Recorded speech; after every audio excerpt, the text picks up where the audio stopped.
Kenapa bisa seperti itu? Ada dua hal. Satu, yang pertama, kalian memang kurang minum air putih. Yang kedua, kalian itu memang terlalu banyak rebahan dan kurang gerak. Artinya kalian itu kurang olahraga. Tapi kalau kalian sering olahraga, kawan, guys, itu kalian tidak akan merasakan yang namanya kesemutan. Tidak akan merasakan namanya kebas di bagian apapun, nggak bakal. Kenapa? Selama kalian itu berolahraga, itu sirkulasi darah itu normal, maksimal, dan otak itu butuh oksigen. Tapi kalau kalian itu suka olahraga, otomatis suplai oksigen ke otak itu dengan dikatakan dia normal.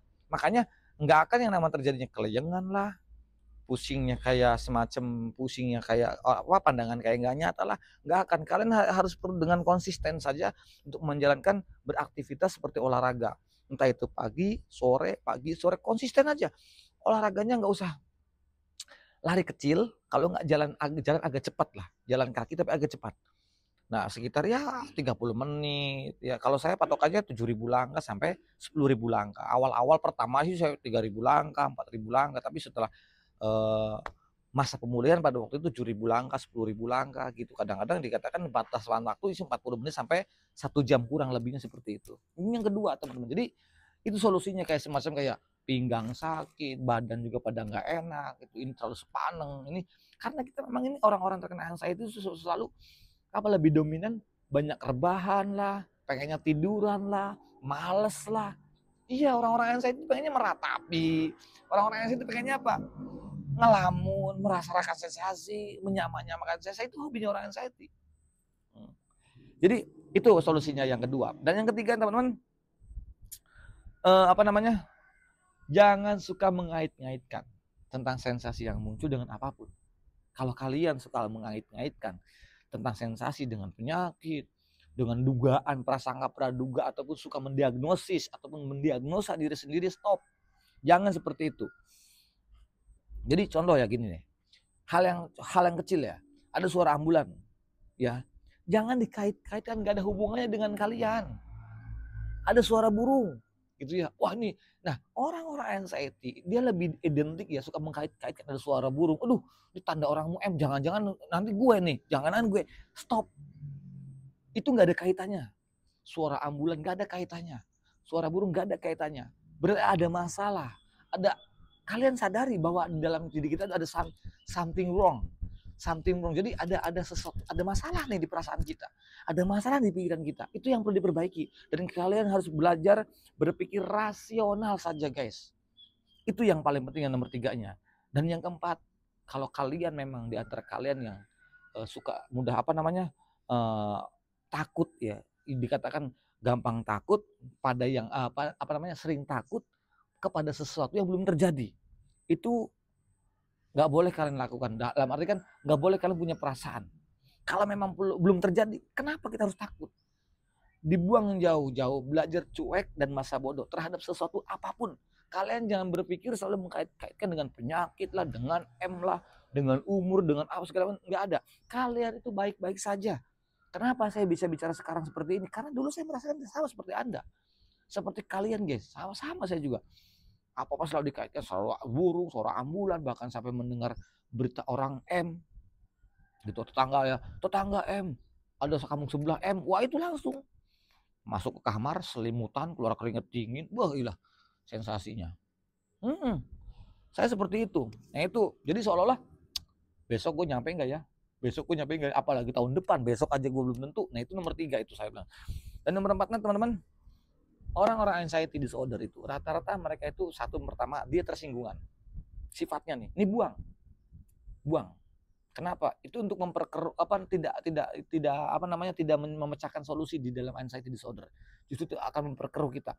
Nah, gampang tersinggungan, emosian, baperan, nah, suka ngeyel. Nah, ini nih orang-orang anxiety. Lalu juga baperan.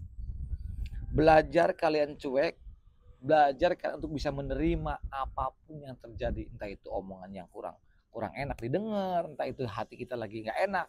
Kalian nggak perlu khawatir. Kalian sekarang udah masa bodoh kita terima. Semakin kalian belajar untuk menerima, yang nomor 4 ini, semakin kalian untuk belajar untuk bisa menerima terhadap sesuatu, orang, tetangga, sebelah, ataupun teman, ataupun pasangan kita, Kalian di situ kesempatan kalian untuk bisa melatih dengan sabar.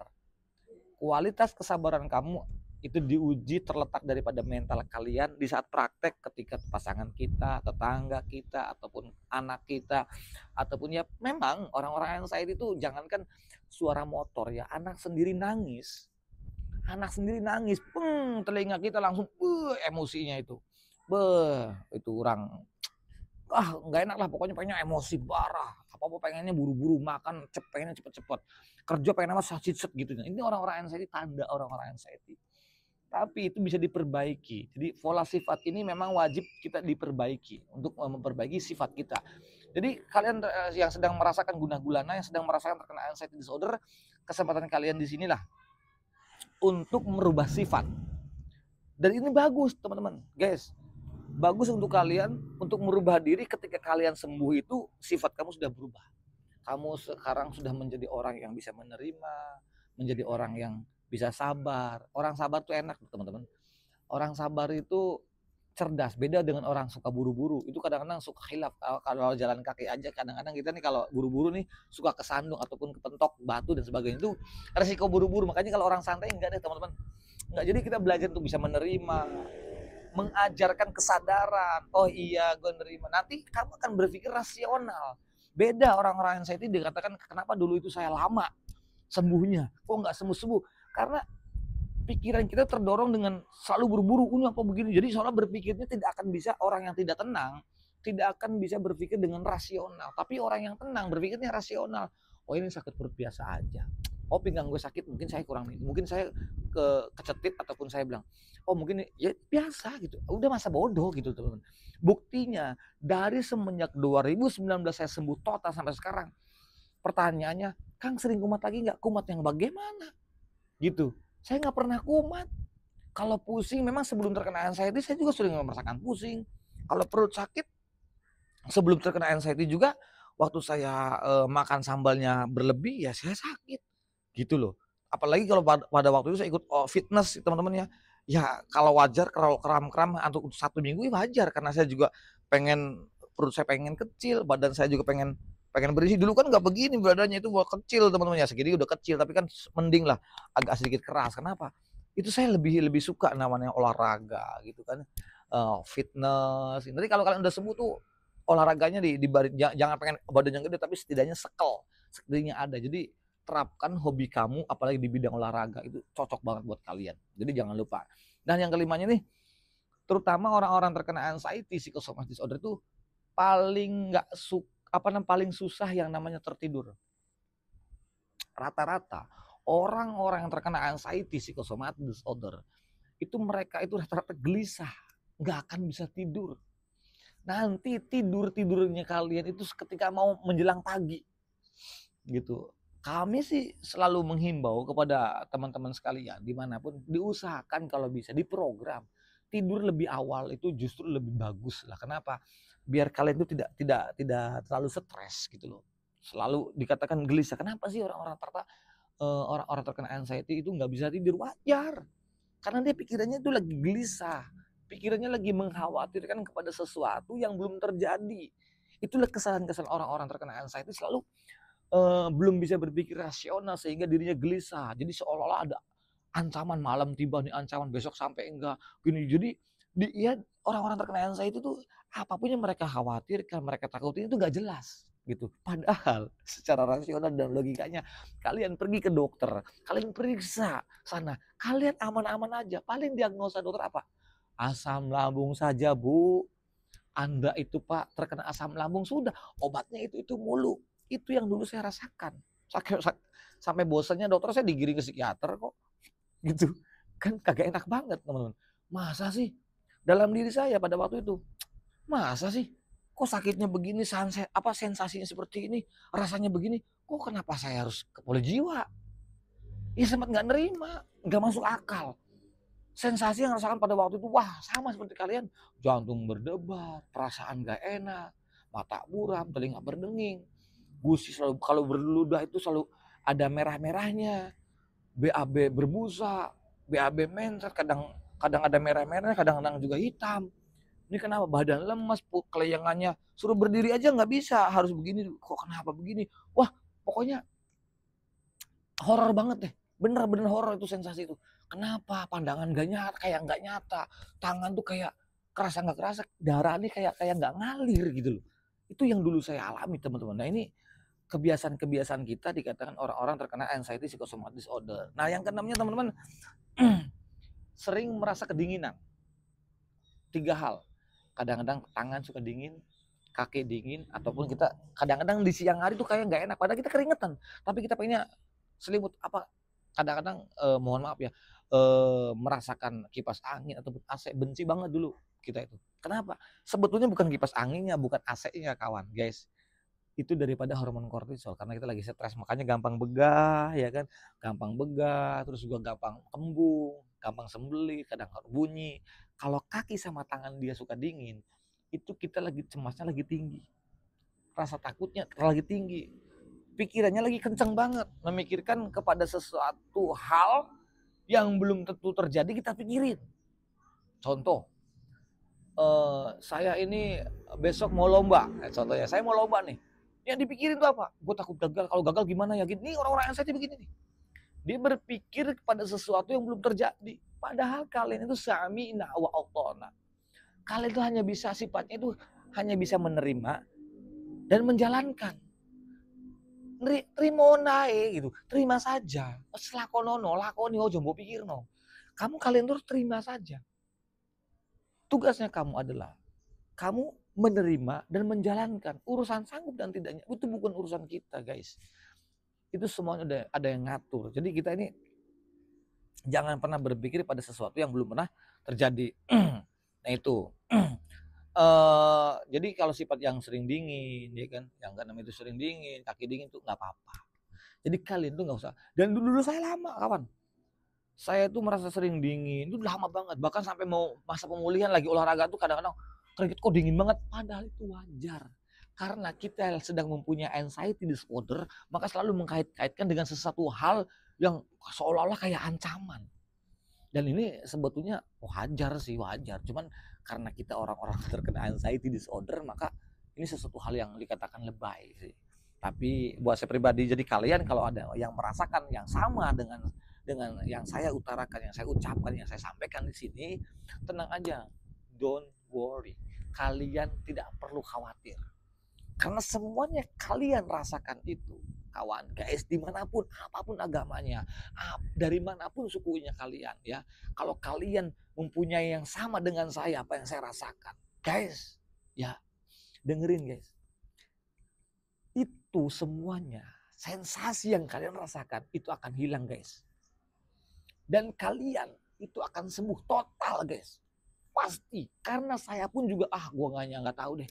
Saya udah berobat ke sini, udah semua berbagai macam cara pengobatan. Hasilnya apa? Nihil. Lalu bagaimana sembuhnya? Ternyata obatnya itu ada di dalam diri kalian sendiri. Ingat, guys. Sebetulnya ini video harusnya panjang, tapi nanti saya akan bikin partnya. Begini, guys. Alam bawah sadar Anda itu, alam bawah sadar Anda itu adalah apotek buat kalian. Kalau kalian yakin sering memberikan afirmasi positif setiap mau tidur dan bangun tidur, mohon maaf, guys, yang mereka mempunyai penyakit yang fisik pun juga bisa sembuh total tanpa obat, tanpa herbal. Bener, guys. Sugesti, memberikan afirmasi yang melalui namanya alam bawah sadar itu bisa menjadi obat buat kalian. Maka saksikan nanti di setiap ada pelatihan saya besok tanggal 30 di Subang. Silakan yang belum daftar saja. Kalian bisa DM ke TikTok.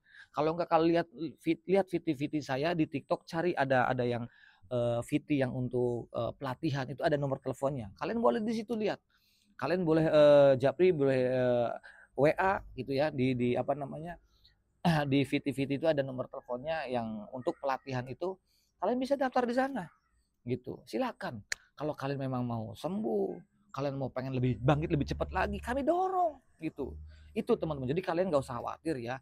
Nanti jangan sampai telat. Pendaftaran ditutup paling akhir tanggal 27 ya. tanggal 26, tanggal 27 itu pendaftaran ditutup. Ya, sebelum masih ada kesempatan kawan, guys. Itu tempatnya di daerah Subang gitu. Nanti kita akan buka pelatihan. Jadi kalian nggak sendiri guys, tenang aja. Terus yang ke-6 apa ke-7, orang-orang terkena anxiety itu suka cemas.